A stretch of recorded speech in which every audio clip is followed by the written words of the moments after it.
Ok, bonjour à tous, que l'Éternel vous bénisse et que la joie de l'Éternel inonde nos cœurs au nom de Jésus. Amen. Voilà, merci pour l'invitation où vous me demandez de parler sur la restauration de la famille, de parler de la famille.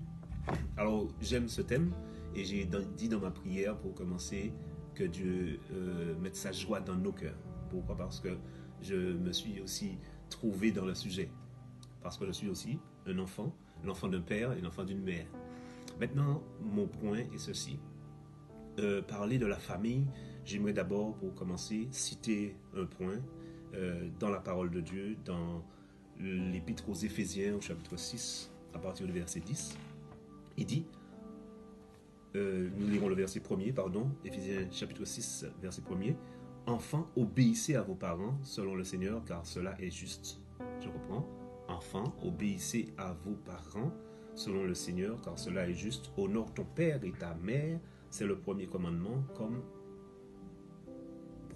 avec une promesse, afin que tu sois heureux et que tu vives longtemps sur la terre. Et il termine en disant, nous nous arrêtons là, « Et vous, pères, n'irritez pas vos enfants, mais élevez-les et en les corrigeant et en les instruisant selon le Seigneur. » Amen. Voilà.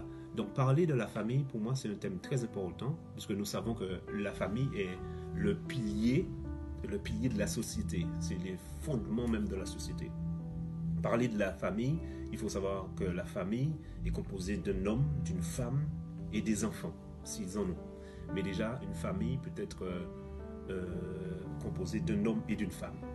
Alors, déjà, il faut comprendre aussi que l'homme et la femme, ce sont deux enfants qui ont grandi. Et c'est pour cela que je mets l'accent sur les enfants dans le thème que vous me demandez d'aborder. Je mets l'accent sur les enfants parce que ce sont deux personnes, un homme et une femme, qui étaient eux-mêmes au préalable enfants. Et c'est là où j'aimerais m'arrêter. Donc pour parler de manière plus précise, il faut parler de ce qui a blessé l'enfance d'une femme ou d'un homme. Parce que nous voyons que les familles sont composées, tout cela pour arriver à la restauration, nous allons aller pas à pas. Et je disais qu'il faut savoir que les enfants de 7 à 12 ans, c'est l'âge fragile d'un enfant. Les enfants, même avant même d'être parents, ont eu parfois des blessures. Ils ont eu des blessures. Pour certains, ils sont conscients, pour d'autres pas, ils se sont rencontrés, devenus grands et ils se sont mariés. Et aujourd'hui, on parle de restaurer. De restaurer, c'est-à-dire retrouver un équilibre, une harmonie, une paix, une joie dans le couple, dans le foyer, dans la famille. Mais bien souvent, quand on fait des entretiens, je dirais même des cures d'âme, ou même des temps de délivrance, on voit que la plupart des attaques ont eu lieu à l'enfance. Quand ce jeune homme, ce jeune était enfant, et je précise, entre 7 et 12 ans, avant cela, il est inconscient. Après cela, il est quelque part mature. Sa carapace, sa morphologie spirituelle peut parer les souffrances et les coups. Mais entre 7 et 12 ans, c'est là où lors des délivrances, c'est là où lors des blessures intérieures, on peut découvrir ce qu'on appelle l'âme de cet enfant fragile qui a été abusé. Donc il y a plusieurs accès, des abus sexuels, des abus et des violences, quelles qu'elles soient. Mais en tout cas, nous retenons que l'âge fragile, c'est de 7 à 12 ans. Alors moi, pour vraiment rester dans ce temps réparti, j'aimerais dire à tous ceux qui, dans cette tranche d'âge, se découvrent. Et je prie que l'Esprit de Dieu révèle ce qui a été des blessures, d'autres des blessures, ce qui a été comme des chocs, parce que moi je peux parler de moi aussi. Si vous êtes enfant, vous avez vu votre père frapper votre mère, ça peut susciter un choc, une blessure. Si tu as une jeune fille, ton père, ton oncle a abusé de toi par des attouchements, ça c'est une blessure. Alors quand tu grandis, si ton oncle, toi jeune homme, a abusé de toi, et tu te découvres homosexuel, même quand je te parle là, tu as dit, ça ne me plaît pas d'être homosexuel, mais tu veux t'en délivrer, tu veux t'en sortir, et que tu vois que tu n'arrives pas. Quand aujourd'hui tu veux même fonder un foyer, pour d'autres, ils se sont même mariés, ils ne s'en sortent pas. Il y a des problèmes. Pourquoi? Parce qu'il y a un soubassement, un problème qui n'a pas été réglé. Le problème des blessures, le problème des chocs. Hein? Alors aujourd'hui, on peut assister, tout dépend de la contrée, de la région, de la nation, de lieu où on se trouve. On peut assister à des esprits territoriaux. Bon, dans telle région, aux Antilles par exemple, les hommes ne sont pas fidèles, on dit, ou encore les parents sont surtout les pères, je reste sur les pères sont absents. Hein? En Afrique, on rencontre un autre problème, mais en France, c'en est encore un autre. Mais ce que je veux dire, c'est que chacun de nous, pour restaurer la famille, il faut penser à réparer la base. Pour restaurer la famille, il faut penser et réfléchir en termes de qu'est-ce qui a déréglé mon fonctionnement. À l'origine, Dieu ne m'a pas créé déréglé. Je vous ai cité plein de choses pour vous aider, mais qu'est-ce qui, et ça c'est une prière que tu veux adresser à Dieu, qu'est-ce qui, Seigneur, fait remonter par ton esprit ce qui, dans ma vie, crée cette crainte des hommes? Qu'est-ce qui crée cette irritation à l'égard de l'autorité? Tu ne peux pas nier cela. C'est-à-dire que le soir, quand tu te couches, tu ne pars pas faire un tu ne programmes pas, mais tu te trouves toujours en train d'être poursuivi. Tu te couches habillé, tu te réveilles nu. Tu sens toujours qu'on te frappe, qu'on te tue, qu'on veut te tuer, qu'on veut t'égorger. Tu ne t'es pas couché que tu sens que tu pars dans un autre monde. Au point que pour d'autres, ils ont même peur de se coucher et de s'endormir. C'est pas normal. La Bible, l'enseignement nous montre, et le psalmiste nous dit, je me couche et je m'endors en paix. La nuit ne doit pas être un phénomène qu'on fuit. Il est bon de dormir. Mais ce que j'aime, parce que je donne tout un tas d'informations, c'est que quand tu te couches, si même tu ne savais pas que tu as une blessure, un choc, tu n'as qu'à analyser tes songes. Qu'est-ce qui la nuit? Qu'est-ce qui le soir quand tu te couches? Alors là, quand tu vas commencer à voir et analyser, à réaliser que tu ne peux pas tous les jours te coucher et au petit matin, vers les 5 heures du matin, te réveiller avec le cœur avec des palpitations. Non, c'est pas normal. Pourquoi tu as des palpitations? Mais tu as une sorte de frayeur qui t'a visité. Pourquoi cette frayeur? Tu es là, en pleine journée, il y a quelque chose qui se passe en toi. Et tu sens une attaque venir. C'est pas normal. Donc tu vois, si aujourd'hui tu comprends ça, je te donne toutes ces billes-là, c'est pour que... Parce qu'il y a même d'autres personnes, quand ils marchent même en plein jour, parce que j'ai parlé de songes, ils se sont poursuivis, ils se sentent toujours accusés, toujours accablés.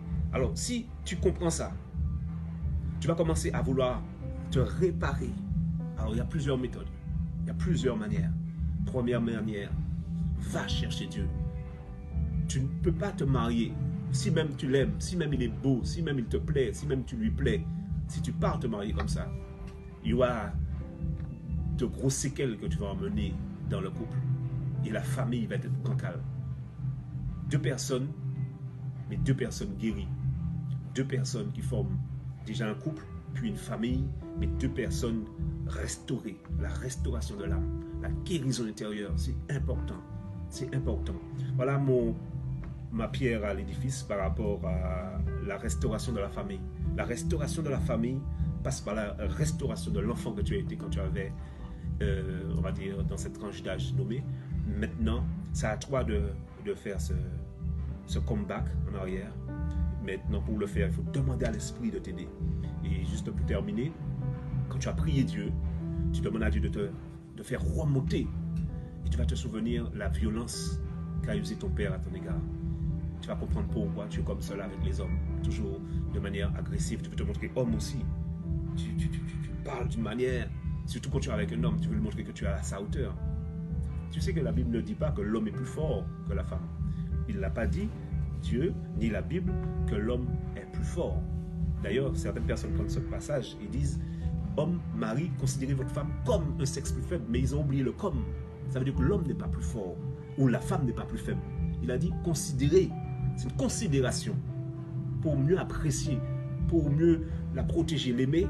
Tu ne te sens pas fort. Si tu te sens être en face de toi, sentir en face de toi une personne qui est à ta hauteur, tu vas l'affronter comme un adversaire. Mais si tu la considères, c'est une considération. Elle n'est pas plus faible. Voilà pour ce partage. Que Dieu vous bénisse. Ma prière avant de vous quitter, Je vais faire une prière. Dieu des esprits, créateur des cieux de la terre, toi qui as créé l'homme et qui connais son âme, tu as vu cette personne qui m'écoute avoir été secouée par tous ces exemples que j'ai donnés, où il s'est reconnu. Ce que je te demande maintenant, que l'emprise que Satan a mis en toi par la puissance de cet esprit, je demande que cette emprise soit révélée. La faille, c'est-à-dire la porte, le moment, c'est ce qu'il faut découvrir pour avoir une parfaite délivrance, guérison. C'est de découvrir le moment, le jour, ce qui a et la manière dont il est entré. L'Esprit de Dieu te donnera et te fait reconnaître, te fait discerner le moment, la manière dont il est entré. Cet esprit-là n'est pas l'Esprit de Dieu. Dieu n'a pas à dessein de faire souffrir, de faire pleurer, de créer des blocages dans ta vie. Quand cet homme et les hommes, toi qui veux te marier, s'approchent de toi, ce n'est pas un problème, mais il ne reste pas. Parce qu'en toi, il y a un esprit. Et quand ils découvrent cela, c'est une question d'esprit. Ils prennent la fuite et ils ne restent pas avec toi. Tu n'es pas une mauvaise personne, tu n'es pas un mauvais garçon, une mauvaise fille. Mais aujourd'hui, alors que tu veux avoir une famille, je prie que l'onction de la délivrance et l'Esprit de Dieu qui révèle toutes choses te montre la faille, la porte qui a été ouverte. Et c'est alors que tu comprends ce message, tu iras voir aussi, selon qu'il est écrit dans Jacques 5,16, confessez vos péchés les uns aux autres. Tu peux aller et parler de cette chose que tu n'as jamais dite, de ce qui fait ta honte, de ces choses qui te reviennent en boucle toute la journée, dont tu ne veux même pas y penser et dont tu n'en parles pas. Je prie seulement que l'Esprit de Dieu te révèle vers qui tu peux aller et parler librement. C'est ainsi que j'ai parlé de la famille en parlant de la racine, de la base de l'enfance. Soyez bénis et que la bonne main de Dieu soit sur vous et que l'harmonie, la paix soit trouvée dans les foyers, dans les couples, la réconciliation, là où cet homme fuit son foyer, il est maintenant rapproché de sa femme, là où cette femme ne supporte pas, est irritée de la présence même de son époux, un grand amour naît, là où cet enfant n'arrive pas à accepter l'autorité de ses parents et s'y soumettre et pour obéir, je dis maintenant, non seulement tu te soumets, mais tu pries pour tes parents et c'est alors qu'ils vont venir, parce que tu me dis, ils ne sont pas chrétiens et je suis le seul et quand ils me parlent, ils ne sont pas, on n'a pas le même esprit, mais toi qui es la lumière, il dit, si un petit lumignon fume dans cette forêt,